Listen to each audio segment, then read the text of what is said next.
Ladies and gentlemen, I'm right now announcing the names of the companies who will be signing their MOUs. Congratulations in advance. It is Albedo will be signing the MOU with Delight Automation Private Limited. Congratulations.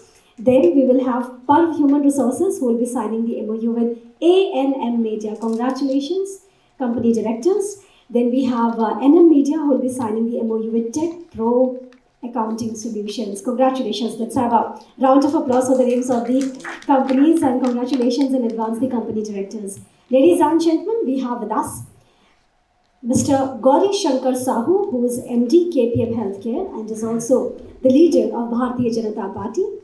सबके साथ और सबके विकास के साथ अथक प्रयास के साथ श्री गौरी शंकर साहू जी देश की मुख्य धारा से जुड़कर प्रयास कर रहे हैं कि देश को आत्मनिर्भर भारत बनाया जा सके. Please welcome Shri Gauri Shankar Sahu ji for his address. Thank you. मंच पे विद्यमान आज के chief guest mister Rajmani Patel sahab, member of parliament, mister Kailash Bihari Singh ji, Shri Manoj Dubey ji, Shri Tarun Sharma ji, Shri Deendayal Agarwal sahab and respected audience. अभी हमारे तरुण शर्मा जी MSME के बारे में बताया है. मैं भी कुछ उसी पे प्रकाश डालना चाहता हूँ. उनकी सपोर्ट के लिए, उनकी बातों को चूँकि ये गवर्नमेंट ऑफ इंडिया की बारे में बताया है, मैं MSME की कंपनियों के बारे में बताऊंगा. उन्होंने जो कहा बहुत अच्छा कहा, बहुत कुछ कहा. गवर्नमेंट ऑफ इंडिया ने MSME के लिए उन्होंने लोन भी दे रहे हैं, जैसे प्रधानमंत्री जी ने मुद्रा लोन के लिए कहा था, और MSME लोन भी है, लेकिन सस्ता नहीं है. अगर हम MSME के कंपनी सब अगर वो एक हम लोग लोन लेते हैं बैंक से, अपने बिजनेस लोन, OD जिसको बोलते हैं और कुछ बोलते रहते हैं, उससे 2% ज़्यादा लगता है. बट ये जो बैंक लोन देती है हमारे कोलेटरल में देती है, लेकिन गवर्नमेंट ऑफ इंडिया 2% ज़्यादा लेकर के वो गवर्नमेंट ऑफ इंडिया वो लोन दिखलाती है विदाउट कोलेटरल. यानी कि आपकी सिक्योरिटी नहीं चाहिए, मकान, ऑफिस, फैक्ट्री की सिक्योरिटी नहीं चाहिए, लेकिन 2% वो साल का एक सर्विस टैक्स के रूप में लेते हैं. तो बिजनेसमैन को 2% ज़्यादा देना पड़ता है, लेकिन उसके लिए आपको गिरवी नहीं रखनी पड़ती, मकान एक्सेट्रा, अपनी प्रॉपर्टी नहीं रखनी पड़ती है, लेकिन महंगा मिलता है. लेकिन इतनी आसानी से नहीं मिलता, और ये केवल गवर्नमेंट बैंक ही करते हैं, प्राइवेट बैंक नहीं करते हैं. तो मैं गवर्नमेंट ऑफ इंडिया के ऑफिसर से, MSME के ऑफिसर से कहूँगा कि इस पर थोड़ा सा बिजनेसमैन को सपोर्ट करें. अब MSME की बात करते हैं. उन्होंने जो कहा कि 40% जो MSME एक्सपोर्ट होती है, मुझे लगता है थोड़ा सा कम कह दिया उन्होंने. आपको बता दूं, इंडिया की पॉपुलेशन के अनुसार 70% लोग या तो इसमें आपके लोअर क्लास हैं और लोअर मिडिल क्लास के लोग हैं, 70% इंडिया में लोग. और ये जो MSME कंपनियां हैं 7 करोड़ है इंडिया में, जो गवर्नमेंट के रिकॉर्ड में नहीं है. और हम ऑन एन एवरेज 10 आदमी का भी हम एम्प्लॉयमेंट देखें तो आधी हिंदुस्तान की एम्प्लॉयमेंट ये MSME कंपनियां देती है.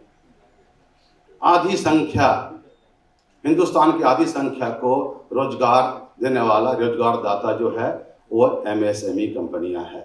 और वो किसको एम्प्लॉयमेंट देती है, किसको रोजगार देती है? उस आदमियों को जिसको कॉरपोरेट नौकरी नहीं दे सकता, जिसको सरकार नौकरी नहीं दे सकता, वो आदमी जो किसी घर में काम नहीं कर सकता, झाड़ू पोछा, डोमेस्टिक हेल्प का, जो मजदूरी नहीं कर सकता, ऐसे आदमी को नौकरी देता है. सोचिए, अगर आधी हिंदुस्तान 70 करोड़ लोगों की नौकरी ऐसी कंपनियां देती है और उसको नौकरी नहीं देता ये कंपनी, तो फिर क्या होता है हिंदुस्तान का? सोचिए इस बात को लेकर के. और जिसे हमारे कुछ, मैं माफ़ी चाहूँगा पटेल साहब से, MP साहब से, कुछ मंत्री लोग हमारे को चोर बोलते हैं कि बिजनेसमैन चोर होता है. आज गवर्नमेंट की जीडीपी में और देश के इंफ्रास्ट्रक्चर के लिए जो फंड्स आता है वो एमएसएमई कंपनियां देती है। आपके हिंदुस्तान के अंदर में कितने कॉरपोरेट कंपनी है, कितने एम्प्लॉयमेंट दे रही है, कितने वर्कर्स हैं उसके अंदर में, और एमएसएमई का वर्कर्स मैं बता चुका हूँ। अगर मैं एक एमएसएमई का मैं उद्योगपति हूँ तो एटलीस्ट मैं अपने घर के 10 मेंबर को भी तो नौकरी दे रखा। मैं तो सरकारी नौकरी के लिए लाइन में नहीं लगा हुआ हूँ। जब मैं स्टूडेंट था तभी मैंने डिसाइड किया कि मैं गवर्नमेंट जॉब नहीं करूँगा, मैं पढ़ाई लिखाई करने के बाद नौकरी करूँगा, एक्सपीरियंस गेन करूँगा, अपना बीस्ट करूँगा। जब मैं बच्चा था, बड़ा होने के बाद नहीं। आजकल के बच्चे का तो कोई विजन ही नहीं होता है कि करना क्या है। 12वीं क्लास पास करने के बाद पेरेंट्स इसको एडवाइस करते हैं। हम लोग उस गांव से पैदा होकर आए हैं जहां आज तक भी उस गांव से, ऐसे तो हमारे 3 गांव में घर है, आज तक की बस या गाड़ियां नहीं चल रही है। मेन रोड से हमारे 1 किलोमीटर आगे मेरा घर गाँव लगता है। मेन रोड से हम उस गाँव से निकल के आए हैं और तभी हमने प्लान कर लिया था कि हमें आगे करना क्या है। हमने हमारे लिए दिल्ली, तो जब मैं पटना आया था तो लगा कि इससे सुंदर क्या हो सकता है। जब मैं 82 में दिल्ली आया था तो मुझे लगा स्वर्ग यही है। आज लगता है नर्क यही है। आज लगता है नर्क है तो दिल्ली में है। जिस कश्मीरी कहते हैं ना स्वर्ग है तो यही है, तो आज मैं कहूँगा नर्क है तो दिल्ली है। चलिए एनीवे हम इस नर्क स्वर्ग पर नहीं जाते, मैं काम की बातें करता हूँ। तो एमएसएमई कंपनियां की तो सब जीडीपी में टैक्स देने में हर तरह का, इतना ही नहीं, एमएसएमई कंपनियों को कितना कुछ झेलना पड़ता है। टैक्स ईमानदारी से देता है, जीएसटी। कुछ देखिए, चोर तो सब जगह होते हैं।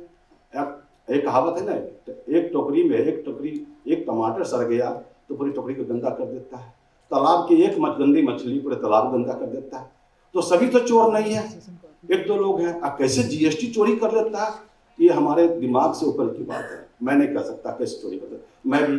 मैं मल्टीनेशनल कंपनीज में नौकरी करने के बाद अपना काम शुरू किया, ट्रेडिंग शुरू किया। आज मैं मैन्युफैक्चरर हूँ और मैं गवर्नमेंट ऑफ इंडिया को, इंडियन लोगों को क्या बेनिफिट देता मैं बताता हूँ 1 मिनट के अंदर में। जब मैं इंपोर्ट करता था, अमेरिकन प्रोडक्ट था, 150 रुपया का बेचता था। आज उससे अच्छा प्रोडक्ट इंडिया में बनाता हूँ और मैं 50 रुपये से लेकर 75 रुपये में बेचता हूँ। ये तो पब्लिक के बेनिफिट, सरकार की बेनिफिट देखिए, सरकार के बेनिफिट क्या मिला। अगर हम आज के दिन में, हमारे मित्र हैं, इनके यहाँ 500 लोग काम करते हैं, मेरे पास 50 लोग काम करते हैं। मैं अकेला ही 10 आदमी के बराबर काम करता हूँ। मैं चाइना जाता हूँ, हमारे चाइना के जो लोग हैं उसकी एफिशिएंसी इंडियन की एफिशिएंसी से आधा है, लेकिन वो मन से काम करते हैं। हमारे लोग मोबाइल पे लगे रहते हैं, लेकिन हमारे यहाँ नहीं होता फैक्ट्री में। हमारे यहाँ बिल्कुल मोबाइल ऑफ करके ऑफिस में जाता है। उनकी एफिशिएंसी है, डबल एफिशिएंसी, हम इंडियंस की डबल एफिशिएंसी है काम करने की। अब मैं जो बात कर रहा था डाइवर्ट हो रहा हूँ। आप देखिए, हमने बेनिफिट गवर्नमेंट को इतनी एम्प्लॉयमेंट तो दी, इतना ही नहीं दी। डॉलर, मान लीजिए कि मैंने पहले $1 लाख खरीदता था इंपोर्ट करने के लिए, आज हम कंपोनेंट खरीदने के लिए उसके $25,000 का कंपोनेंट खरीदते हैं। तभी तो मैं आधे दाम में दे रहा हूँ। 25,000 का कंपोनेंट, बनाने का खर्चा, बिजली का खर्चा सब मिला करके फिर मैं डबल प्राइस में बेच रहा हूँ। हमारी मैन्युफैक्चरिंग कॉस्ट में भी मैंने कहूँगा 2% कमाता हूँ। 20% 30% मार्जिन हमारा निकलता है प्रोडक्शन में, हमारे प्रोडक्ट में सब मैंने निकलता है। फिर भी पब्लिक को तो हमने आधे रेट पे दे दिए, लेकिन आम पब्लिक को नहीं मिलता इतना सस्ता माल। हमारी गवर्नमेंट ऑफ इंडिया ने टेंडरों में कर दिया कि नो मिडिल मैन। बहुत अच्छा, गवर्नमेंट बहुत अच्छा काम कर रही है, लेकिन इम्प्लीमेंट नहीं हो पाता। कहावत है, चोर चोरी से जाए, हेरा फेरी से ना जाए। तो हिंदुस्तान में ऐसा ही है।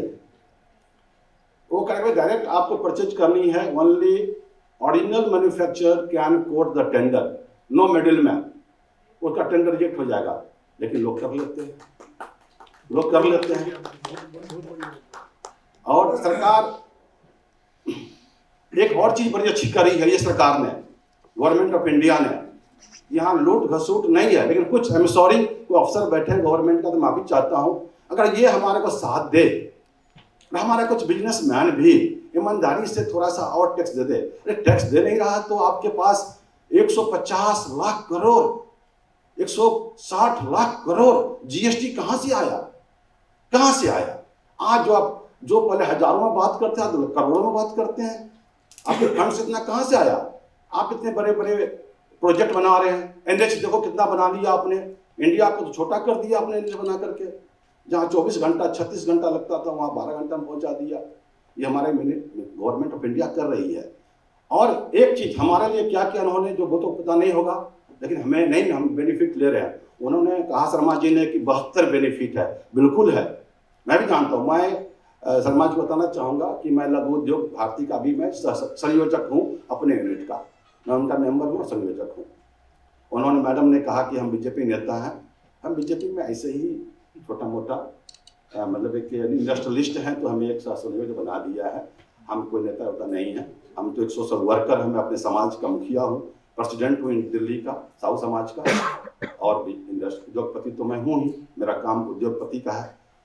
तो 72 बेनिफिट है, लेकिन नहीं मिलता। गवर्नमेंट ऑफ इंडिया ने एक क्या बेनिफिट दिया, आप बड़ा इंफ्रास्ट्रक्चर करने की जरूरत नहीं है। जो मशीन आपके कंपोनेंट बनाते हैं उसमें उन्होंने ड्यूटी फ्री कर दी। ये बहुत अच्छा काम किया। सोचिए, कस्टम ड्यूटी फ्री, आपको बड़ी मशीन बैठा करके करोड़ रुपया लगा करके जो कंपोनेंट बनाओ, पता चला वो कंपोनेंट आपके लायक सही नहीं है, वो आपका कंपोनेंट सुटेबल नहीं है, तो क्यों इतना पैसा खर्च करे, क्यों इतना इन्वेस्टमेंट करे? गवर्नमेंट ऑफ इंडिया ने कहा कि आप इंपोर्ट करो, जहां से लगता है वहां से इंपोर्ट करो, कंपोनेंट इंपोर्ट करो, थोड़ा सा महंगा होगा और आप उसको ओनली असेंबल करो। अभी मिनिस्ट्री में भी, हमारे मिनिस्ट्री ऑफ डिफेंस में मोदी जी ने यही कहा, हम कुछ यही कर बना थोड़ी रहे हो, वो बाहर से कंपोनेंट लाकर असेंबल ही तो कर रहे हैं और कितने पैसे बचा रहे हैं। यही बात उन्होंने एमएसएमई कंपनियों को भी कहा मोदी साहब ने। लेकिन उसमें क्या होता है कि हम उसके लिए लाइसेंस लेना पड़ता है। वो लाइसेंस लेने के लिए हमारे जो डिपार्टमेंट है, कंसर्न डिपार्टमेंट, कस्टम वाला डिपार्टमेंट, वो नहीं, इतना इजी से नहीं हो पाता है, बड़ी मुश्किल है और खर्च करने पड़ते हैं पैसे। करप्शन नीचे लेवल पर बहुत बढ़ गया है, मैं बताना चाहूँगा, है ना। ऊपर के लेवल पे मोदी साहब ने स्टंट तो कर दिया मिनिस्टर को खाने के लिए, लेकिन नीचे लेवल पे करप्शन कम नहीं हुआ, उल्टा बढ़ गया है। ये मैं प्रैक्टिकल आदमी हूँ, मैं थ्योरेटिकल नहीं हूँ। मैं पेपर में पढ़ा हुआ, पेपर पढ़ता भी नहीं, न्यूज़ देखता भी नहीं, मैं टीवी का न्यूज़ में नहीं देखता, कोरोना काल से छोड़ दिया। तो आपने देखा, मैंने बताया कि 70% पॉपुलेशन लोअर क्लास और लोअर मिडिल क्लास के लोग हैं। अब हमें कोई चोर कह दिया, हम रोजगार दे रहे हैं। रोजगार दाता किसी ने कहा आज तक कि एमएसएमई कंपनी वाला रोजगार दाता है? बोला? क्या कॉम्प्लीमेंट मिला? व्यापारी चोर होते हैं। आपके किसान अन्नदाता हो गए, जो किसान नहीं है। मैं किसान का बेटा हूं, मेरे 5-10 एकड़ जमीन थे बिहार में, उसी से हम 15 आदमी का परिवार चलता था, उसी से हम पढ़ते लिखते थे, कपड़ा दवाई सब कुछ।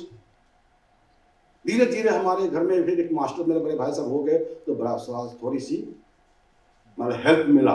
फिर हम सब भाई पढ़ने लग गए, बाहर जाने लग गए। हमने सोचा भी नहीं था कि मैं दिल्ली में पढ़ने आऊँगा, किस्मत हमें यहाँ ले आया। वरना हम जैसे लोग गांव में पैदा हुआ, एक मामूली से परिवार में, खेती करके क्या कर लोगे? ये लोग जो किसान आंदोलन किया था, क्या किसान था? गवर्नमेंट जो इतना पैसा दे रहा है गवर्नमेंट किसानों के लिए, किसान गवर्नमेंट बहुतों को बैन कर दिया, बंद कर दिया, जो किसान ही नहीं है। जो एक्चुअल किसान है, आज खेती नहीं हो रही है। हमारे जमीन है 15-20 एकड़ जमीन पड़ी है, ऐसे ही कुछ नहीं, जहां से हम लोग गुजारा करते थे, आज कुछ नहीं हो रहा, क्योंकि मजदूर नहीं है। वो मजदूर आ गए जब पंजाब, अब पंजाब के मजदूर चले गए कनाडा। तो ये तो हकीकत है हिंदुस्तान की। हमें कोई कहता है कि आप रोजगार दाता है, कर्म दाता है, आप लोग कर्म देने से पूरा परिवार चलता है, पढ़ता है, लिखता है, अच्छे से रहता है, भर पेट भोजन करता है, अच्छा भोजन करता है, दूध भी पीता है, आम भी, फल भी खाता है, जो आप खाते हैं वो भी खाता है, जो बड़े बड़े लोग परिवार वाले खाते हैं, ये मजदूर भी खाते हैं, ऐसे लोग भी खाते हैं। ये किसके वजह से हुआ? एमएसएमई की कंपनियों ने ऐसे लोगों को रोजगार दिया जिसको कोई नहीं देता।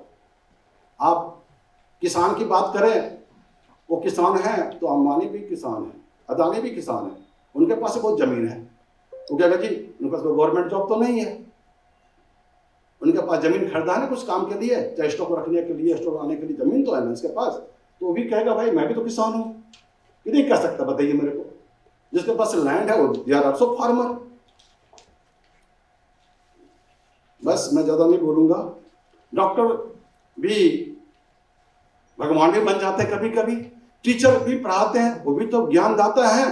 कि आपको ज्ञानदाता बोला जाता है टीचर को? जो बहुत आदर्श विद्यार्थी हैं जाते हैं गुरु जी को प्रणाम कर लेते हैं, बहुत होते हैं तो बहुत ज्यादा था क्या गुरु जी को प्रणाम करते हैं, वो कहाँ बन गया ज्ञानदाता? और बेनिफिट क्या दे रहे हैं? क्या टीचर को बेनिफिट दे रहे हैं? हमारे सरकार क्या कर रहे हैं बेनिफिट के लिए? आप जो हम लोग जब जाते थे तो स्कूल में कम से कम छत था, खपरा था, कुछ था, कभी कुछ अगर बिना पेड़ के नीचे पढ़ते रहे। अब अच्छा मकान बना दिया गया है। हमारे प्रधानमंत्री जी ने 5 गांव दान बोला गोद ले लो जी। कितने एमपी ने गोद ले लिया, अपने क्षेत्र में क्या किया? हमारी जो सिस्टम है पॉलिटिकल सिस्टम, बिल्कुल ही उसको मोदी जी कुछ नहीं कर रहे, उसको मोदी जी कुछ नहीं कर रहे। आप देखिए ना, हिस्ट्री उठा के देखिए आप। मैं माफी चाहता हूँ, पटेल साहब तो बहुत सीनियर आदमी है, लेकिन यंग एमपी नहीं है। आप उनको देखिए, जो आज एमपी है, अगर मुझे सेलेक्टर बनाएंगे तो मैं मुश्किल से, मुझे लगता है कि मैं 540 एमपी है, अगर सब पार्टी मिला कर कैंडिडेट दिया जाए, अगर खड़े होते हैं कॉन्टेस्ट तो 2500 होंगे। अगर मुझे सिलेक्टर बनाओगे तो मैं तो 5 को भी सिलेक्ट नहीं कर पाऊंगा।